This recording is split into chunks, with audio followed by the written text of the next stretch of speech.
നമസ്കാരം. എഫ് സിയുടെ 37ാമത്തെ ക്ലാസ്. ഇന്ന് പ്രീവിയസ് ക്വസ്റ്റ്യൻ ആണ്. കേരള ബഡ്ജറ്റ് മാനുവലിലെ ഫസ്റ്റ് ചാപ്റ്ററിലെ ക്വസ്റ്റ്യൻസ് ആണ് നമ്മൾ പറയുന്നത്. നേരെ ചോദ്യത്തിലേക്ക് കടക്കാണ്. ആദ്യത്തെ ചോദ്യം: സർക്കാർ എടുക്കുന്ന വായ്പകൾ ഏതു ഫണ്ടിലാണ് നിക്ഷേപിക്കുന്നത്? സർക്കാർ എടുക്കുന്ന വായ്പകൾ ഏതു ഫണ്ടിലാണ് നിക്ഷേപിക്കുന്നത് എന്നാണ് ചോദ്യം. സർക്കാർ എടുക്കുന്ന ഫണ്ടുകൾ നിക്ഷേപിക്കുന്നത് കൺസോളിഡേറ്റഡ് ഫണ്ടിലാണ്. കൺസോളിഡേറ്റഡ് ഫണ്ടിലാണ്. അടുത്ത ചോദ്യം: ഇപ്പോ ഇന്ത്യ ഭരണഘടന അനുസരിച്ചാണെങ്കിൽ സർക്കാരിന്റെ എല്ലാ വരുമാനങ്ങളും, നികുതി, വായ്പ ഒക്കെ വരുന്നത് എവിടെയാണ്? കൺസോളിഡേറ്റഡ് ഫണ്ടിലേക്കാണ്.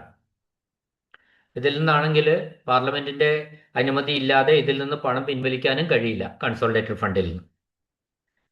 അടുത്ത ചോദ്യം: സർക്കാർ അക്കൗണ്ടുകൾ സൂക്ഷിക്കുന്നത് എത്ര ഭാഗങ്ങളിലായിട്ടാണെന്നാ ചോദ്യം. സർക്കാർ അക്കൗണ്ടുകൾ സൂക്ഷിക്കുന്നത് എത്ര ഭാഗങ്ങളിലായിട്ടാണ്? അപ്പൊ അത് 3 ഭാഗങ്ങളിലായിട്ടാണ് സർക്കാർ അക്കൗണ്ടുകൾ സൂക്ഷിക്കുന്നത്. അത് എല്ലാവർക്കും അറിയുന്നതാണ്. 3 ഭാഗങ്ങൾ ഏതൊക്കെയാണെന്ന് അല്ലേ? നമുക്ക് consolidated fund, contingency fund, public account. ഇതാണ് 3 ഭാഗങ്ങളിൽ സർക്കാർ അക്കൗണ്ടുകളുടെ 3 ഭാഗങ്ങൾ എന്ന് പറയുന്നത്.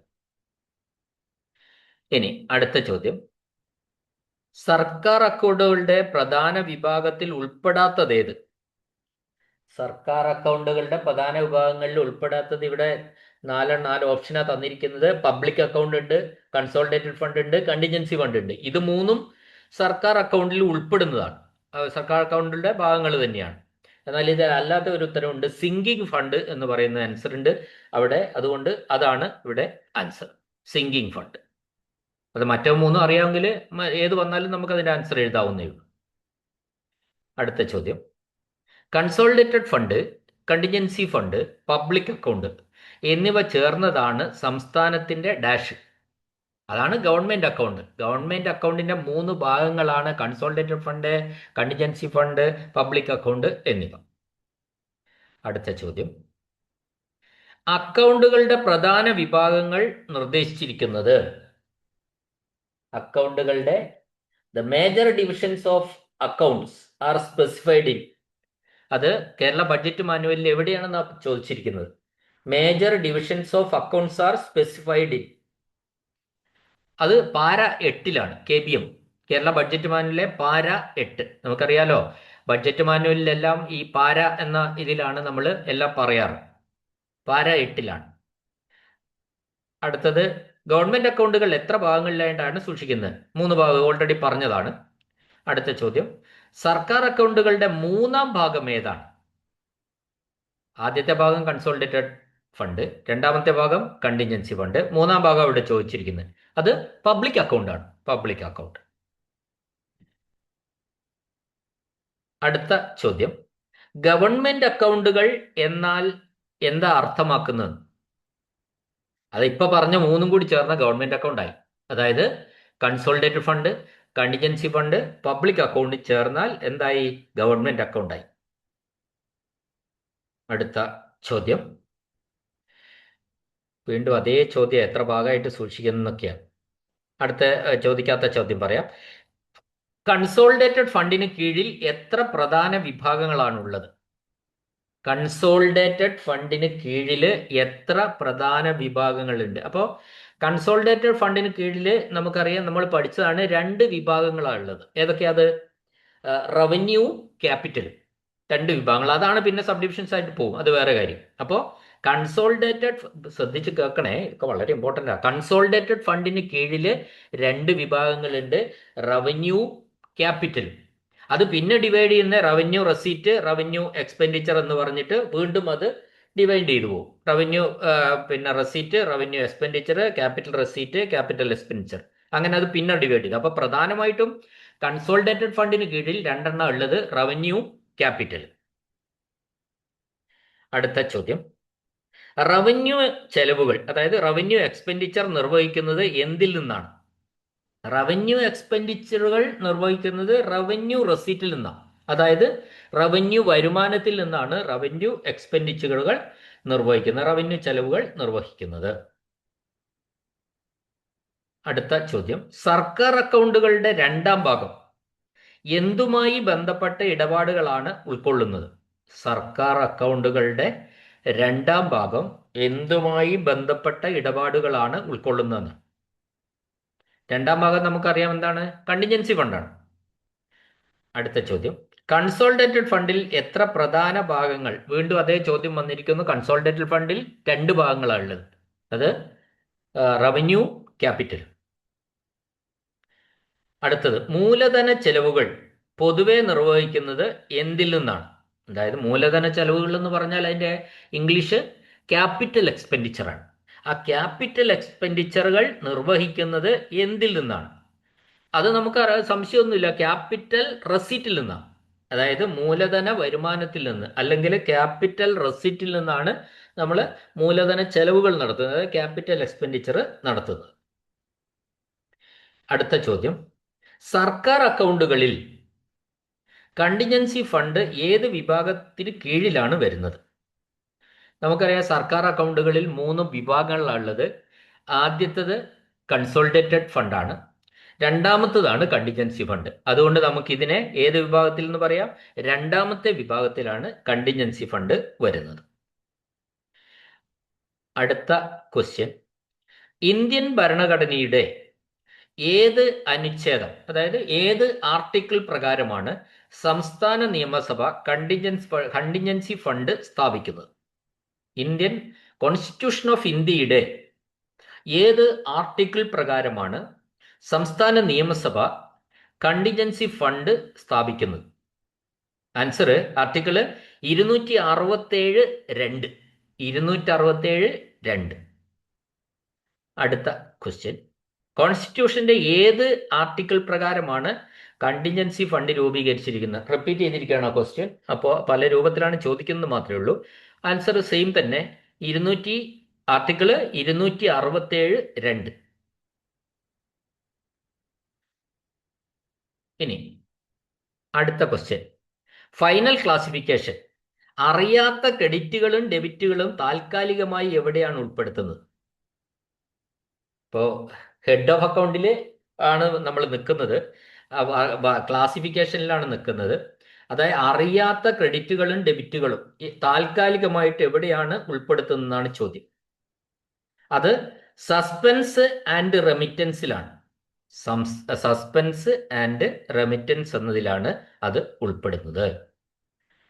അടുത്ത ചോദ്യം, പബ്ലിക് അക്കൗണ്ട് താഴെ പറയുന്നവയിൽ എന്തുമായി ബന്ധപ്പെട്ട ഇടപാടുകൾ രേഖപ്പെടുത്താനാണ് ഉദ്ദേശിക്കുന്നത്?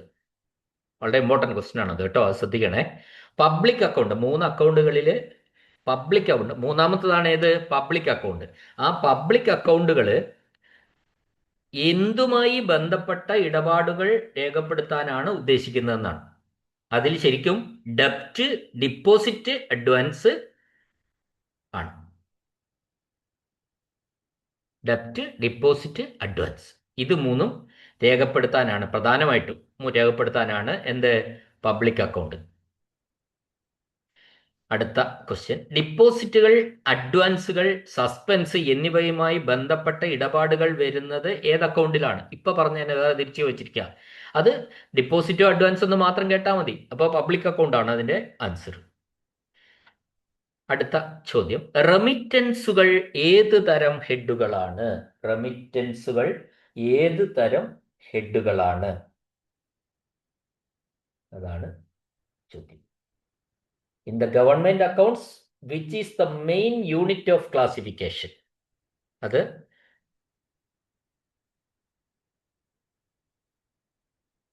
റെമിറ്റൻസുകൾ ടെമ്പററി ഹെഡാണ്. ടെമ്പററി ഹെഡാണ് റെമിറ്റൻസുകൾക്ക് ആ രീതിയിൽ നമ്മൾ പറയുന്നത്, ടെമ്പററി ഹെഡ്.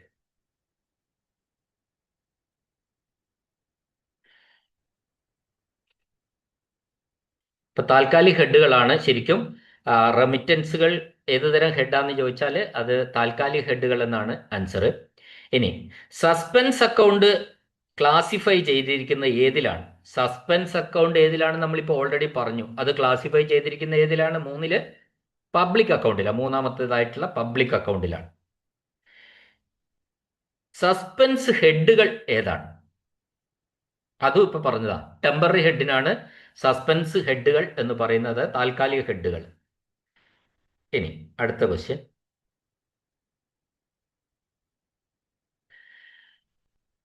സർക്കാർ ഇടപാടുകളുടെ ക്ലാസിഫിക്കേഷനിൽ ടാക്സ് റവന്യൂ എന്ന സെക്ടർ, ടാക്സ് റവന്യൂ എന്ന സെക്ടർ ഏത് വിഭാഗത്തിൽ വരുന്നു? സർക്കാർ ഇടപാടുകളുടെ ക്ലാസിഫിക്കേഷനിൽ ടാക്സ് റവന്യൂ എന്ന സെക്ടർ ഏത് വിഭാഗത്തിൽ വരുന്നു എന്നാണ് ചോദ്യം. അത് റെസീറ്റ് ഹെഡിലാണ്. ശരിക്കും റവന്യൂ അക്കൗണ്ടിലെ റെസീറ്റ് ഹെഡിലാണ് വരേണ്ടത്. റവന്യൂ അക്കൗണ്ടിലെ റെസീറ്റ് ഹെഡ്. അടുത്ത ചോദ്യം.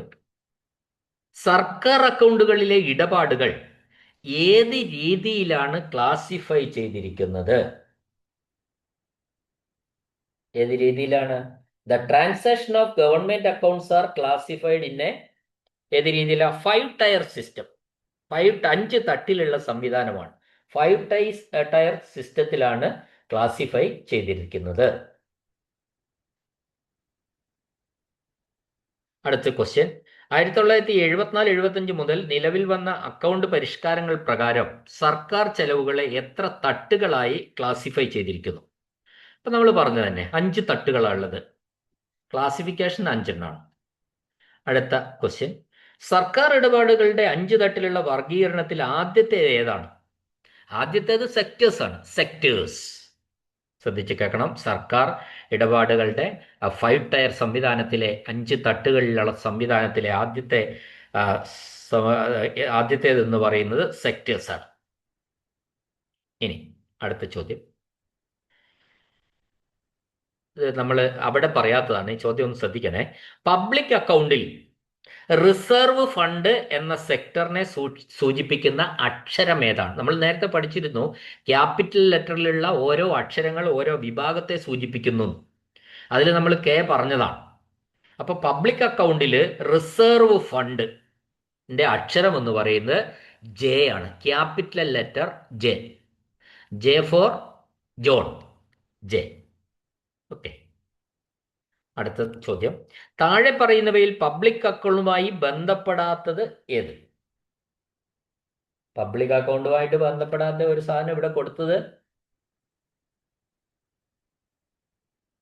സ്മോൾ സേവിങ്സ് കൊടുത്തിട്ടുണ്ട്, പ്രോവിഡന്റ് ഫണ്ട് കൊടുത്തിട്ടുണ്ട്, റിസർവ് ഫണ്ട് കൊടുത്തിട്ടുണ്ട്, കൺസോളിഡേറ്റഡ് ഫണ്ട് കൊടുത്തിട്ടുണ്ട്. കൺസോളിഡേറ്റഡ് ഫണ്ട് ഏതുമായിട്ട് ബന്ധമില്ല? പബ്ലിക് അക്കൗണ്ടുമായിട്ട് ബന്ധമില്ലാത്തതാണ് കൺസോളിഡേറ്റഡ് ഫണ്ട്. ഓക്കെ. അടുത്ത ചോദ്യം. ഇതില് ഏതാണ് റവന്യൂ ചെലവ് വിഭാഗത്തിൽ പെടാത്തത്? ഒരു ക്വസ്റ്റ്യൻ ആണ്. റവന്യൂ ചെലവ് which is not a revenue expenditure head. Social service പറയുന്നുണ്ട്, ജനറൽ സർവീസ് പറയുന്നുണ്ട്, എക്കണോമിക് സർവീസ് പറയുന്നു. ഈ മൂന്നും റവന്യൂ എക്സ്പെൻഡിച്ചറിൽ വരുന്നതാണ്. ലോൺസ് ആൻഡ് അഡ്വാൻസ് ഉണ്ട് ആൻസർ. ലോൺസ് ആൻഡ് അഡ്വാൻസ് എന്തിൽ വരുന്നില്ല? റവന്യൂ എക്സ്പെൻഡിച്ചറിൽ വരാത്തതാണ്. അടുത്ത ചോദ്യം. പബ്ലിക് അക്കൗണ്ടിൽ എത്ര സെക്ടറുകൾ ഉണ്ട്? അത് 5. അപ്പൊ നമ്മൾ പറഞ്ഞതല്ലേ. സർക്കാർ അക്കൗണ്ടുകളിൽ, അടുത്ത ചോദ്യമാണ്, ക്ലാസിഫിക്കേഷന്റെ പ്രധാന യൂണിറ്റ് ഏതാണ്? ക്ലാസിഫിക്കേഷന്റെ പ്രധാന യൂണിറ്റ് എന്ന് പറയുന്നത് മേജർ ഹെഡാണ്. സർക്കാർ അക്കൗണ്ടുകളിൽ ക്ലാസിഫിക്കേഷന്റെ പ്രധാന യൂണിറ്റ് എന്ന് പറയുന്നത് മേജർ ഹെഡാണ്. അടുത്ത ചോദ്യം വളരെ പ്രധാനപ്പെട്ട ഒരു ചോദ്യമാണ് അടുത്തത്. ക്യാപിറ്റൽ റെസീപ്റ്റ്സ് വിഭാഗത്തിലെ ഏക മേജർ ഹെഡിന് അനുവദിച്ചിരിക്കുന്ന കോഡ് നമ്പർ ഏതാണ്? നമ്മൾ പറഞ്ഞിട്ട് ഹെഡിലൊക്കെ കോഡ് നമ്പർ അനുവദിച്ചിട്ടുണ്ട്. അത് കോഡ് നമ്പർ 4 അക്ക സംഖ്യകളായിരിക്കും. അപ്പോൾ ചിലതിന് 2000 വരെയുള്ള കോഡ് നമ്പർ ഒക്കെ ഉണ്ടാവും. എന്നാൽ ചിലതിന് ഒറ്റ മാത്രമേ ഉള്ളൂ. അതിലൊന്നാ ഇത്. ക്യാപിറ്റൽ റെസീറ്റ് എന്ന് പറയുന്ന വിഭാഗത്തിൽ ഒറ്റ മേജർ ഹെഡ് മാത്രമേ ഉള്ളൂ. അത് ഏതാണ്? ആ കോഡ് നമ്പർ ഏതാണെന്നാണ് ചോദ്യം. കോഡ് നമ്പർ 4000 ആണ്. 4000 ക്യാപിറ്റൽ റെസീറ്റിന്റെ ഏക മേജർ ഹെഡാണ്. മേജർ ഹെഡിന് അനുവദിച്ചിട്ടുള്ള കോഡ് നമ്പറാണ്. അടുത്ത ചോദ്യം. ക്യാപിറ്റൽ എക്സ്പെൻഡിച്ചർ എന്നതിനുള്ള മേജർ ഹെഡ്, ക്യാപിറ്റൽ റെസീറ്റ് ഇപ്പൊ ഞാൻ പറഞ്ഞു കേട്ടോ. ക്യാപിറ്റൽ റെസീറ്റിന് വിഭാഗത്തിലെ മേജർ ഹെഡിന് അനുവദിച്ചിരിക്കുന്ന കോഡ് നമ്പർ 4000ആണ്. എന്നാൽ ക്യാപിറ്റൽ എക്സ്പെൻഡിച്ചറിന് അതിന്റെ മേജർ ഹെഡ് എന്ന് പറയുന്നത് കോഡ് നമ്പർ എത്രയാണെന്നാ ചോദിച്ചത്. അത് 4011 മുതൽ 5999 വരെയാണ്. 4011 ടു 5999. ഇതൊന്ന് നമ്മളിപ്പോൾ പറഞ്ഞത്, ആദ്യം പറഞ്ഞ 4000 ക്യാപിറ്റൽ റെസീറ്റിനും ഇപ്പൊ പറഞ്ഞ 4011 മുതൽ 5999 വരെ ക്യാപിറ്റൽ എക്സ്പെൻഡിച്ചറിനുമാണ്. ഇനി അക്കൗണ്ട് ക്ലാസിഫിക്കേഷനിൽ സർക്കാരിന്റെ പ്രവർത്തനങ്ങളെ, അതായത് in classification of account the functions of government are represented by, ഗവൺമെന്റിന്റെ പ്രവർത്തനങ്ങളെ സൂചിപ്പിക്കുന്നത് എന്താണെന്നാണ്. അത് ആൻസർ മേജർ ഹെഡ് ആണ്. Major head. അടുത്ത ചോദ്യം, സർക്കാർ അക്കൗണ്ടുകളുടെ ക്ലാസിഫിക്കേഷനിൽ രണ്ടാമത്തെ തട്ട് ഏതാണ്? സർക്കാരിന്റെ കാര്യത്തിൽ രണ്ടാമത്തെ തട്ട് എന്ന് പറയുന്നത് മേജർ ഹെഡ് ആണ്. അടുത്ത ചോദ്യം, ക്യാപിറ്റൽ റെസീറ്റിന്റെ മേജർ ഹെഡ് കോഡ് ഏതാണ്? 4000 നമ്മൾ ഓൾറെഡി പറഞ്ഞതാണ്.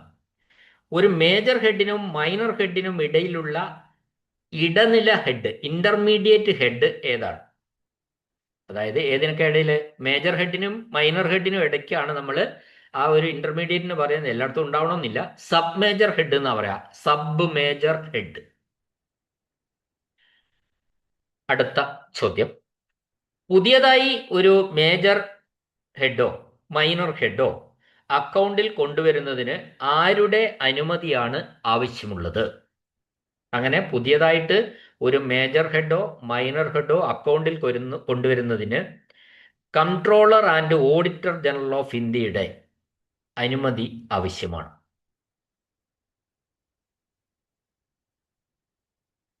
അടുത്ത ചോദ്യം,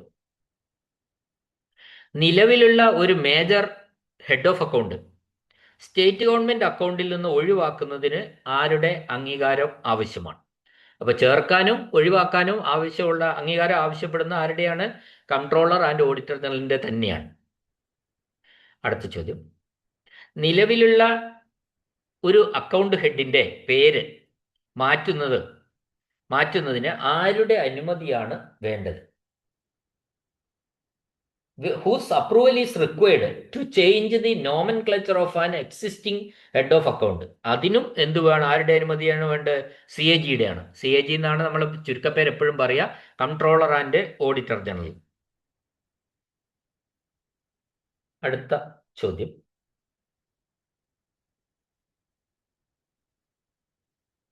the detailed head travel expense in excludes, അതായത് ഈ ട്രാവൽ എക്സ്പെൻസ് അഥവാ യാത്രാ ചെലവ് എന്ന ഡീറ്റെയിൽഡ് ഹെഡിൽ ഉൾപ്പെടാത്തത് ഏതാണെന്നാ ചോദ്യം. ട്രാവൽ എക്സ്പെൻസ് എന്ന ഡീറ്റെയിൽഡ് ഹെഡിൽ ഉൾപ്പെടാത്തത് conveyance allowance, fixed TA, expense on travel on duty, ഇതെല്ലാം അതിൽ വരുന്നതാണ്. അതില്ലാത്തത് ലീവ് ട്രാവൽ കൺസെഷനാ, LTC നമ്മൾ കേട്ടിട്ടുണ്ടല്ലോ. ആ LTC ട്രാവൽ എക്സ്പെൻസിൽ വരാത്തതാണ്. LTC, leave travel concession. Okay, അതായത് അവധിക്കാലത്തെ യാത്രാ ആനുകൂല്യമാണ്. അത് വന്നിട്ട് അധികകാലമായിട്ടൊന്നുമില്ല. LTC വന്നിട്ട് ഒരുപാട് കാലമായിട്ടില്ല, എന്നാലും ഒരു 10 കൊല്ലമൊക്കെ ആയി തോന്നും. അപ്പോൾ അത് അവധിക്കാലത്തൊക്കെ നമ്മൾ ടൂറിനൊക്കെ പോവാം. ജീവനക്കാർക്ക് ഇന്ത്യ ഒട്ടിക്ക് ഇത്ര കിലോമീറ്റർ എന്നുള്ള കണക്കുണ്ട്. അതിന് കിട്ടുന്ന ഒരു ആനുകൂല്യമാണ്. ടിക്കറ്റ് ഫെയർ ഒക്കെ പൂർണ്ണമായിട്ടും നമുക്ക് റീഇംബേഴ്സ് ചെയ്ത് കിട്ടും. അതാണ് LTC. അത് ഏതിൽ വരുന്നില്ല? ട്രാവൽ എക്സ്പെൻസിന്റെ കാര്യത്തിൽ ട്രാവൽ എക്സ്പെൻസ് എന്ന ഡീറ്റെയിൽഡ് ഹെഡിൽ വരുന്നില്ല. ആ ഡീറ്റെയിൽഡ് ഹെഡിൽ വരുന്നത് ഇവിടെ പറഞ്ഞിട്ടുള്ളത് കൺവെയൻസ് അലവൻസ് അതിൽ വരുന്നതാണ്. യാത്രാബത്ത, ഫിക്സഡ് TA, ജീവനക്കാർക്കൊക്കെ കൊടുക്കുന്ന ഫിക്സഡ് TA ഉണ്ട്, അത് വരുന്നതാണ്. Expense on travel on duty, ഡ്യൂട്ടിക്ക് യാത്ര ചെയ്യുമ്പോൾ കൊടുക്കുന്ന TA, ഇതെല്ലാം അതിൽ വരുന്നതാണ്. ഇനി ഓഫീസിലെ കോഡുകളും മാനുവലുകളും അച്ചടിക്കുന്നതിനുള്ള ചെലവ് ഏത് വിഭാഗത്തിലാണ് ക്ലാസിഫൈ ചെയ്തിട്ടുള്ളത്? ഓഫീസിലെ കോഡുകളും മാനുവലുകളും അച്ചടിക്കുന്നതിനുള്ള ചെലവ് ഏത് വിഭാഗത്തിലാണ് ക്ലാസിഫൈ ചെയ്തിരിക്കുന്നത്? അച്ചടിയാണ്. അപ്പോൾ ക്ലാസിഫൈ ചെയ്തിരിക്കുന്ന പബ്ലിക്കേഷനിലാണ്. പബ്ലിക്കേഷൻ.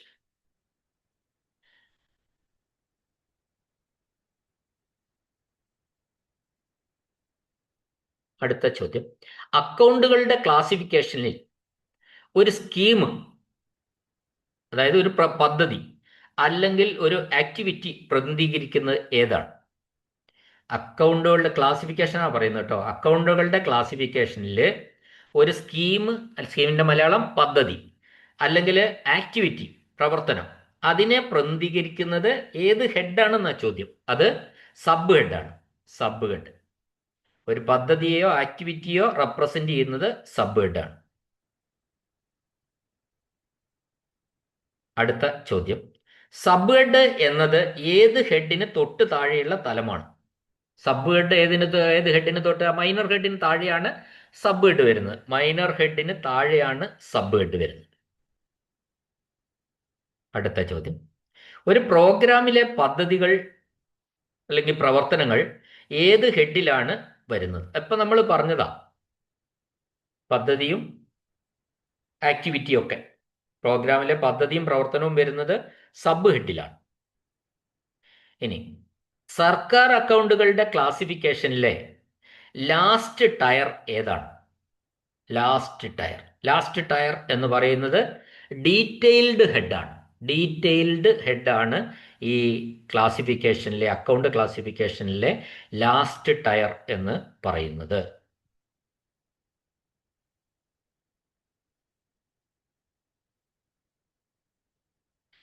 അടുത്ത ചോദ്യം, ഈ സർക്കാർ അക്കൗണ്ടിലെ അവസാന ലാസ്റ്റ് ടയർ ആയ ക്ലാസിഫിക്കേഷൻ ആയിട്ടുള്ള ഡീറ്റെയിൽഡ് ഹെഡ് മറ്റൊരു പേരിൽ കൂടി അറിയപ്പെടുന്നു.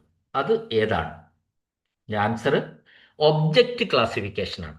ഒബ്ജക്റ്റ് ക്ലാസിഫിക്കേഷൻ, അതിനാണ് നമ്മൾ ഡീറ്റെയിൽഡ് ഹെഡ് എന്ന് പറയുന്നത്.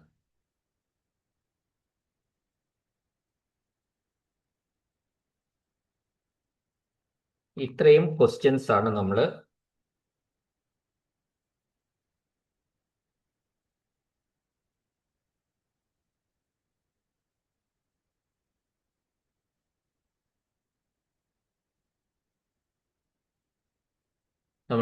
ഈ ഫസ്റ്റ് ചാപ്റ്ററിലുള്ള ക്വസ്റ്റ്യൻസ് പറയാനുള്ളത്. അത് ഞാനിവിടെ അവസാനിപ്പിക്കുകയാണ്.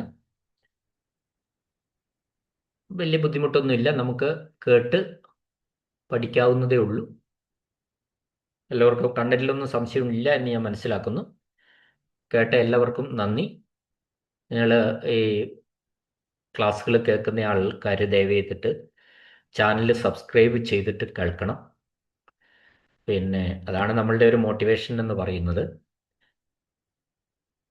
അപ്പോൾ മറ്റുള്ളവരിലെ ക്ലാസ്സുകൾ ഇഷ്ടപ്പെടുന്നുണ്ടെങ്കിൽ, ഞാനിപ്പോൾ ചെയ്തുകൊണ്ടിരിക്കുന്നത് ഡിപ്പാർട്ട്മെൻറ്റ് ടെസ്റ്റിലെ 5ാമത്തെ പേപ്പറാണ്. 5ാമത്തെ പേപ്പറിൽ പിന്നെ MOP, KSR, KTC, KER 4 കഴിഞ്ഞു. 5ാമത്തെയാണ് ഇപ്പോൾ കേരള ഫിനാൻഷ്യൽ കോഡ് ചെയ്തുകൊണ്ടിരിക്കുന്നത്. തൊട്ടടുത്ത ദിവസം നമ്മൾ ഇന്ത്യൻ അക്കൗണ്ട്സ് ആൻഡ് ഓഡിറ്റ് എന്ന് പറയുന്ന പേപ്പറും ചെയ്യുന്നതാണ്. അത് കഴിഞ്ഞിട്ട് ഫർദർ DOM ഉണ്ട്, സെക്രട്ടേറിയറ്റ് മാനുവൽ, അതിലേക്കൊക്കെ കടക്കാൻ താല്പര്യമുണ്ട്. നോക്കാം. ഓക്കെ, നിങ്ങളെ ഈ ക്ലാസ്സുകൾ കേൾക്കുന്നവരുടെ ഒരു സപ്പോർട്ടാണ് നമ്മുടെ ഒരു ക്ലാസ്സുകൾ കൂടുതൽ പ്രീവിയസ് ക്വസ്റ്റ്യനൊക്കെ ചെയ്യാനുള്ള ഒരു മോട്ടിവേഷൻ എന്നാണ് ഞാൻ പറഞ്ഞതിൻ്റെ അർത്ഥം. ഓക്കെ, അത് പോട്ടെ. നമ്മളിത് ക്ലാസ്സുകളൊക്കെ തന്നെ പിന്നെ പ്ലേലിസ്റ്റ് ആയിട്ടാണ് കൊടുത്തിട്ടുണ്ട്. നിങ്ങളൊരു ക്ലാസ് എടുത്താൽ അതിലുള്ള, ഇപ്പോൾ 37ാമത്തെ ക്ലാസ്സാണ്, 37 ക്ലാസ് നിങ്ങൾക്ക് ഒരുമിച്ച് അവിടെ കാണാൻ പറ്റും. ഇഷ്ടമുള്ളത് നോക്കി കാണാവുന്നതാണ്. ക്ലാസ് കേട്ട എല്ലാവർക്കും നന്ദി, നമസ്കാരം.